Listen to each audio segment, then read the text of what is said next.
भाषण गर्नु आएको होइन, काम गर्नु आएको। सरकारमा काम गरेको छ, भ्याएको छैन, बिजी छ। संसदमा आएर बोल्नु कहाँ भ्याउँछ भन्दै त्यो कुतर्क गर्ने त्यो भेडाहरू कामहरू यहाँ सुन्न हो त। रासपाकै सांसदहरू के भन्दैछ अहिले? काम त गरेको रहेछ नि।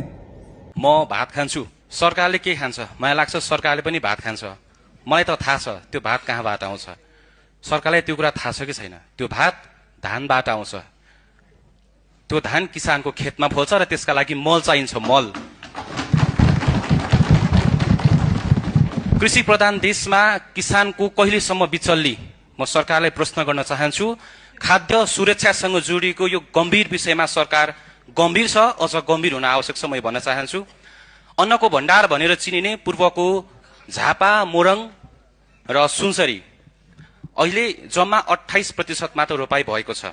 अझै 72% रोपाई बाँकी छ।